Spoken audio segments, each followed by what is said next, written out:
Good evening. It is a late Thursday night as I come to you. Welcome to Warrenton's finest fantasy football league, although it seems like some people might be in disagreement about that designation of our fine fantasy football league. There is mutiny in the air, discord in the Discord chat, aptly named, and I'm here to break it all down for you. It is me, Jeff Darling, your commissioner for now, your host for now, and the proud owner of a 5-game losing streak for now. Let's see if we can change that. Okay, well, we've had ourselves quite the adventurous week. Some trades went down. Some bickering about the trades went down. Some soul searching has also taken place, and breaking news, amidst all of that, was my first ever fantasy football trade. And of course, as with all of my actions this season, it has not been without criticism, scrutiny, and in this case, I think jealousy. But let's go ahead and get into it. We are on week 7, which means I must be recapping week 6. And guys, I'm just starting to lose hope for my team. Started out 1-0, barely. Beat Paul while he was on vacation, no thanks to several individuals who shall remain named, Greg and Matt, for one. And it's led to our rallying cry. I was over at Hannah's the other day. She said, "Why does Greg keep saying check your lineups?" And I said, it's this whole thing where he's trying to get back at me, I think. I don't know. But it's become our rallying cry. It's our motto of the year. Check your lineups. There's games going on as we speak. I looked over at the TV because, yep, once again, it is not on TV. I'm just out of habit. I know that the TV's there and the game should be there, but it's not because I don't have it turned on. Okay, well, let's get into week 6. Week 6, what held... What was in store for us? Well, I lost again, so I'll just cut to the chase right there, playing against Greg. Greg, of all people, who started the year so poorly, 0-2, that he changed his name and now has proceeded to be one of the highest scoring teams. Not this week so much, but he played me, so it didn't really much matter. But Greg's the winner 4 in a row now. Beat me 104.42 to 92.62. Again, as always, my only consolation is that I would have lost regardless of what combination of players I had. I just don't understand. I mean, it's just unfortunate. I mean, Greg, you had a 0, and I had a big 0. So you beat me fair and square. I mean, what are you going to do? 104 to 92. It was a loss. Next up, we had Matt taking on the Queen, and the Queen is starting to put something together. The winner of 2 in a row. Beat Matt 126 to 110, and Matt on this one, not so much that you can be angry about. I think you played all of the right people. Perhaps you could have played Tyler Lockett instead of this fellow from Chicago I've never heard of before, Rome Odunze. I'm gonna say he's pronounced Rome Odunze. Anyways, he got you 5 points, and you had Lockett, who got you 14, but that would have been 9, so you would have had 119 and 126. So yeah, you lost either way. Congratulations, Hannah. 2, you're at 3-3. Not so bad for the Queen compared to last year. All right, speaking of last year, we have Chat GB Lee taking on the Creature, and Brandon. You put up more points than you normally do, but you had -1 from Olave,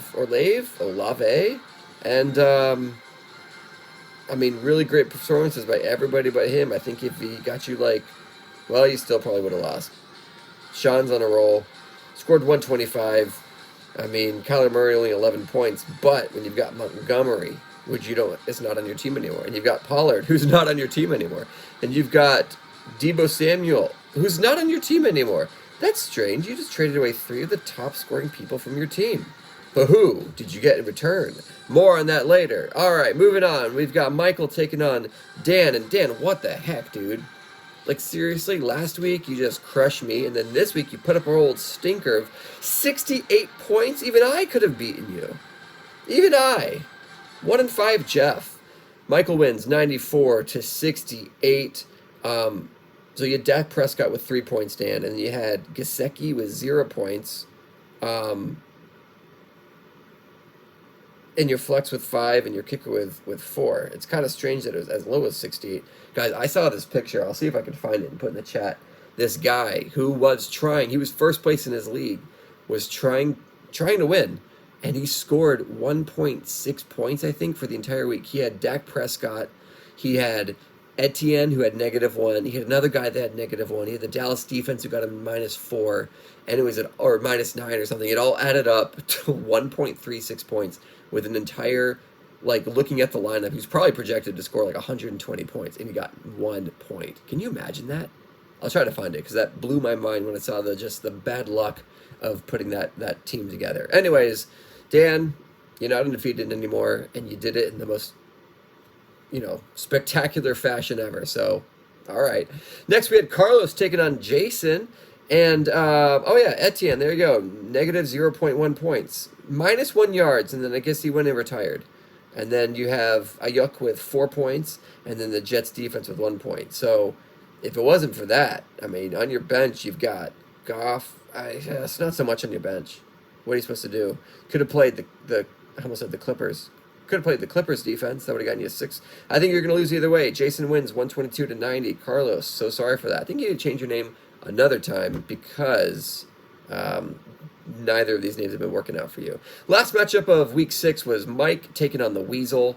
Mike just wins handily, 124.5 to the Weasel's 89.3. I wish I had played you too, Paul, because even I could have won. So let's take a look at the standings. I believe, if I look at the scoreboard, we just have one undefeated team left, but we'll get to that in a second. On the East, Creature has completed his ascent, winner of 4 games in a row, 93% chance to make the playoffs.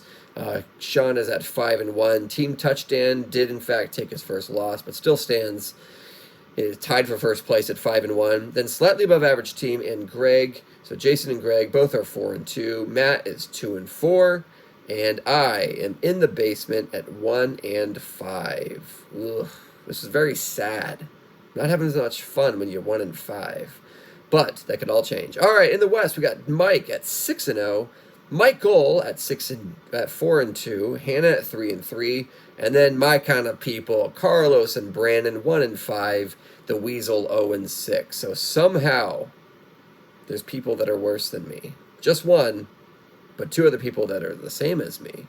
It's very interesting, though, when you look at our records, that 4 people between... oh, nuts. We've played a total of 6 games, and between the 4 of us in the bottom, there are only 3 victories. So we are 3-23 combined. That's very bad. Very, very bad. Very, very, very bad. Okay, speaking of which, let's take a look at what's coming up in week 7. I'm playing Brandon. Brandon's one of us. Gets to double our win total for the year. I hope it's me. I'm projected 102. You're projected 99. Creature is projected, well, you've already scored 10 points from the New Orleans defense, but I think that just started, and they're always defaulted at 10, so I think this projection's accurate. Of Sean, 113 to Matt's 100. More on that matchup later. Dan taking on Greg. Right now, projection Greg 121. Man, your projections, Greg, are just skyrocketing. Dan's 106. Jason taking on Michael. Projection Michael 114 to Jason's 101. And we've got the Weasel taking on Carlos. Another person. Maybe Paul gets his first win this week. Or maybe Carlos doubles his wins total. 94 projected for Carlos to 97 for the Weasel. So everyone's going to have eyes on this one to see, does something change? Next up, we got the Queen taking on her husband. Turmoil in the Weiss household. Hannah projected 114 to the undefeated Midnight Mike's 108.4. Okay, so that is what we've got going on for Week 7. Now, I just want to real briefly touch on the trade situation here. I'm turning back on. I couldn't do it from my phone, or at least I couldn't find a way to do it from my phone. But I will turn back on the ability for trades to be vetoed. But I want to caution everybody, because, again, we did do a poll, and we asked, I think 7 people responded, 4 in favor of no trade vetoes, 3 in favor of a trade veto. But I would like to think that if we had 5 more votes on it, It probably would end 6-6. So I'm just going to make this call right now because we've seen in the chat just a couple folks getting a little agitated, and not without reason, about some of the trades that have gone through. I know that right now it's going to sound like I'm talking out of both sides of my mouth. I don't even know what that means. But I've been highly critical of many trades that have happened because it simply seemed to me that one person was benefiting clearly from them. But how have these trades worked out? I thought we would take just a quick example look. The one that I scrutinized the most was Malik Neighbors for Travis Kelce, because Kelce to that point had not done much of anything. And Malik Neighbors, I think, was the top 3 wide receiver in the league. But let's just take a look. That was a week 3 trade, if my memory serves correctly. And we had Malik Neighbors, who at that point was traded. He had scored 9 points and 24.7 points. Both very high point totals. Very high. And we had Travis Kelce, who, well, there's going to be a lot of going around here. Travis Kelce, who at that time had scored a total of 4.9 points and 1.1 points. So it wasn't looking so great. Didn't look like a great trade. Since that time, Kelce has scored 5 points, not a lot, 12.4 and 11.5, for a total of 23, 28, carry the 1, 29 points of fantasy points. Then we go back to Malik Neighbors, who has sat out the last 2 weeks with a concussion. Now, so 29 total points for Kelce in 3 weeks of playing, 24 points and then 18 points. So 46 points, and he hasn't even played in 2 weeks. So that, I guess, Sean, that was a terrible example. I was trying to stick up for you, but yeah, you really got the better of Jason in that one, even though Neighbors has been hurt 2 weeks in a row. But who knows? Maybe Daniel Jones will break his arm, but that might actually help him. So my whole point is, when you make a trade, at that point we had 2 games. You can't quite tell. If we had to trade vetoes in, I just want to caution everybody: we don't want to be vetoing trades simply because Sean is involved. The trade vetoes really should only happen if it looks like one person's mailing it in and not trying to actually win anymore, which isn't the case. Matt initiated the trade with Sean, if my understanding is correct. On the outside, to me, it looked like Matt overpaid for what he got. But when you look at the points that Montgomery scored compared to what Achans scored, Montgomery was clearly way better than Achans. So Matt did get the better running back. When it came to the wide receiver, Deebo Samuel and CeeDee Lamb, CeeDee's, the Dallas offense has been pretty poor so far.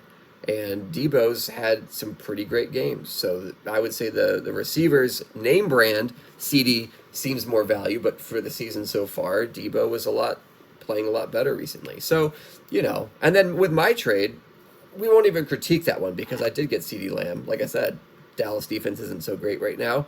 And Tony Pollard, ex-Dallas, they're all just coming home to me. Has been having a great season so far. And Breece Hall, maybe I just didn't want my hopes riding on the Jets because Aaron Rodgers, I just don't trust him right now. I think he's going to quit at any moment and go smoke a bunch of ayahuasca with Joe Rogan.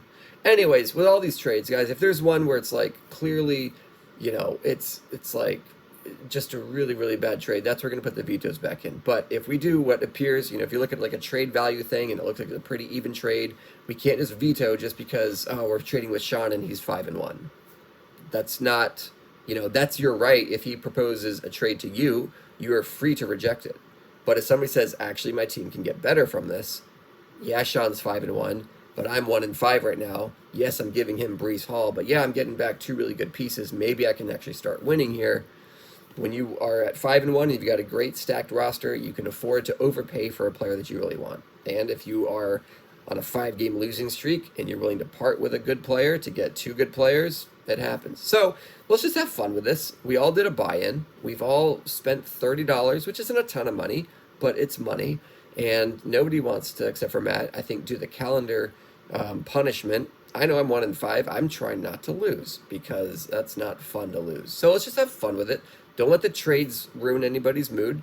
I'll put the trade vetoes back in, but again, only veto a trade, and I think it has to be majority or 2 or 3 votes. I'll have to check the settings on that. But only veto a trade if it looks like a team is trying to lose intentionally. And even though still that Kelsey and Neighbors trade baffles my mind, I don't think Jason was intentionally trying to give away the best player on his roster to Sean. Do we veto a trade when that's the case? I don't know. It's kind of like the same thing of like, hey, your lineup is empty. Somebody let them know, right? It's like, do you tell someone that that's a bad trade? If they're happy with it, you kind of let it go, and then someone's always going to get a better of the deal with a trade. It's very rare that a trade's going to be like 1-to-1, because otherwise, why even bother? If a trade's perfectly equal, guys, why even bother trading? We all trade because we're hoping secretly that we get the better end of the deal. All right, off my soapbox. This is 16 minutes now. I've got stuff to do. I've got to make pizza dough from sourdough. I've got to do my Inktober. I've got a couple other things that I got to do, and it's 8:30. I've got some sports to watch and my wife's feet to rub, which probably is not going to happen, honestly, after that pizza dough. All right, folks, have a great week. As always, check your lineups.